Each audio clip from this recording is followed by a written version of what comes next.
after a terrible miscalculation by me, I'm finally going to talk about Mortal Kombat 2021, directed by Simon McQuoid. The story was developed by Aaron Oziel and Greg Russo, and Russo partnered up with Dave Callahan to write the screenplay. Of course, this is once again based on the games by Ed Boon and John Tobias, and the film stars Louis Tan, Jessica McNamee, Josh Lawson, and Hiroyuki Sanada, as everyone's favourite character, I'm sure. But I had somewhat of a high hopes kind of scenario with this, but also I'd been burned obviously by Annihilation before and various other not so great video game movies. Now, as a fun popcorn flick, it works. As a sort of tribute to the games, it works. As an accurate representation of the stories that we've come to know and love through the games, it doesn't work so well, sadly. There are a lot of things that it throws out, and a lot of things that it just decides that it's going to invent, as far as I'm aware. The whole idea of finding your arcana, which is what gives you your powers, was strange to me. I've never heard of this in the franchise before. If someone can tell me, because I haven't played all the games, there is a massive lull between 3 and the reboot that I've tried to keep up with the storylines but never really played. So if there's anything in those that explains this, fine. But I've got a feeling that that's not going to be the case. But like I say, for the most part it was enjoyable. I was wrong with Cole Young being a sort of twisted version of Kuai Liang. We had in fact the same Bihan from the beginning sequence, which was beautiful and amazing. Never before have we seen such a great telling of Scorpion's backstory. We've never really seen, in fact, a telling of Scorpion's backstory in the films. Yes, we've had Scorpion's Revenge, but that's animated and different. This was finally a way to show that, and I love the fact that they actually got a Japanese actor to do it. In fact, a well-respected Japanese actor, who I've loved ever since I first saw him way back when. And of course, you know, we didn't have Christophe Lambert, if you will, as Raiden. We had Tadanobu Asano, and he was really great. Although, again, this wasn't quite the Lambert silliness and, you know, not super serious, but it wasn't the games you have a mission and you must do it.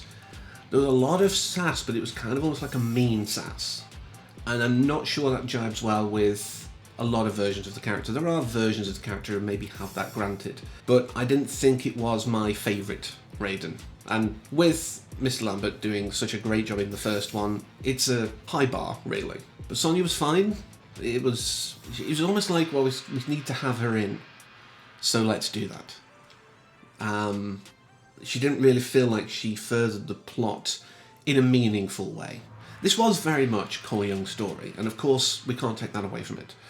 The fact that they had an audience insert character, if you will, and, you know, didn't want to go with an established like Johnny Cage, and there was an entire purpose for that, so that we could actually go into the world without expectations of what's going to happen. If it had just been our game favourite characters all the time, it would have been very much, oh, this is going to happen, this is going to happen, or they'd have annoyed fans by killing certain people off, etc.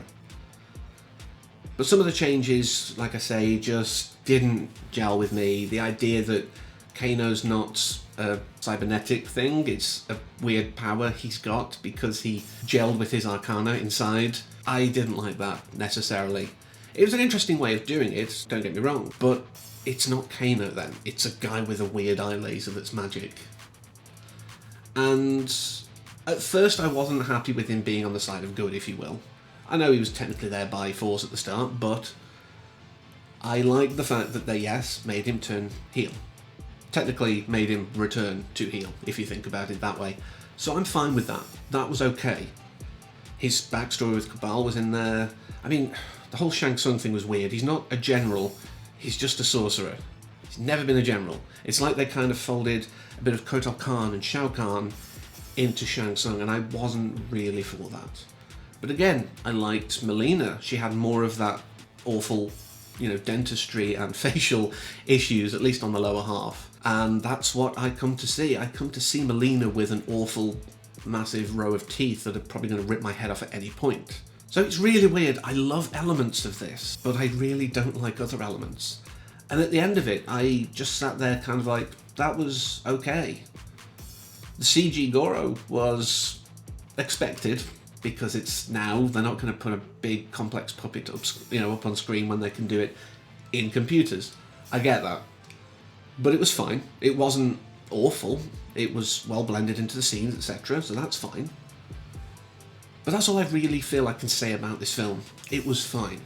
Now, I don't know what the box office has been so far, and I'm not going to look right now, but I don't doubt that it's going to have made a good chunk of money.